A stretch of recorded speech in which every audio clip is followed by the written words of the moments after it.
Walkout করেছে রাষ্ট্রপতি ভাষণ দেওয়াতে। কারো কোনো কথা শুনতেছি না। সবাই চুপ। ভাই পিছনে কথা বলেন না।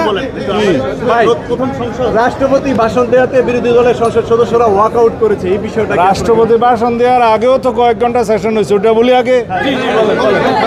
কেমন হলো? আজকে হচ্ছে সেই দিন, যেই দিনের জন্য, যেই মুহূর্তের জন্য সারা জাতি 17-18 বছর অপেক্ষা করেছে। দীর্ঘ ফ্যাসিবাদ বিরোধী আন্দোলন করেছে, সংগ্রাম করেছে, রক্ত দিয়েছে, শহীদ হয়েছে, গণতন্ত্র অর্জিত হয়েছে, সেই গণতন্ত্রের উত্তরণের পথ পরিষ্কার হয়েছে। আজকে নতুনভাবে আমরা সেই নতুন গণতান্ত্রিক যাত্রা শুরু করেছি।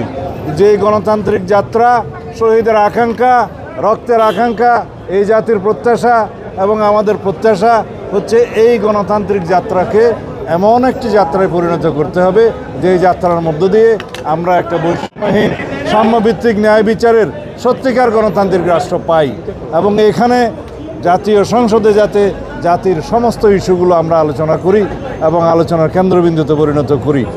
এর মধ্য দিয়ে আমরা এমন একটি গণতান্ত্রিক সংস্কৃতির চর্চা অব্যাহত রাখব যে গণতান্ত্রিক সংস্কৃতির চর্চার মধ্য দিয়ে বাংলাদেশের সত্যিকার অর্থে আমরা একটি গণতান্ত্রিক শক্তিশালী বাংলাদেশ বিনির্মাণ করতে পারবো। এখানে রাষ্ট্র কাঠামোর গণতান্ত্রিক সংস্কার হবে, সংবিধানের গণতান্ত্রিক সংস্কার হবে, জনপ্রত্যাশা অনুযায়ী ইনশাআল্লাহ আমরা সেই রকম একটি বাংলাদেশ বিনির্মাণ করতে পারবো, যেই বাংলাদেশের স্বপ্ন আমাদের শহীদরা দেখেছিলেন, যে আকাঙ্ক্ষা শহীদের ছিল, যে জনপ্রত্যাশা আমাদের বাংলাদেশের মানুষের আছে। ধন্যবাদ।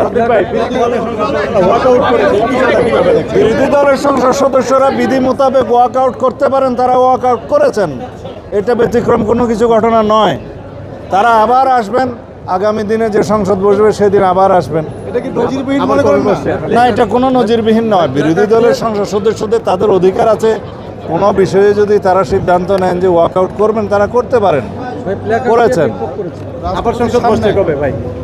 আগামী রোববারে সকাল 11টায় আবার সংসদ বসবে। সামনে এভাবে বিক্ষোভ প্রদর্শন করা হয়।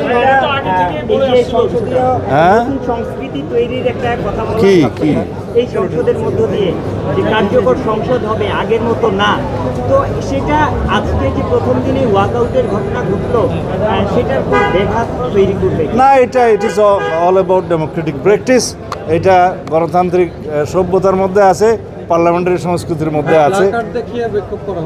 হ্যাঁ, প্লে কার্ড তারা না দেখালেও পারতেন। Thank you.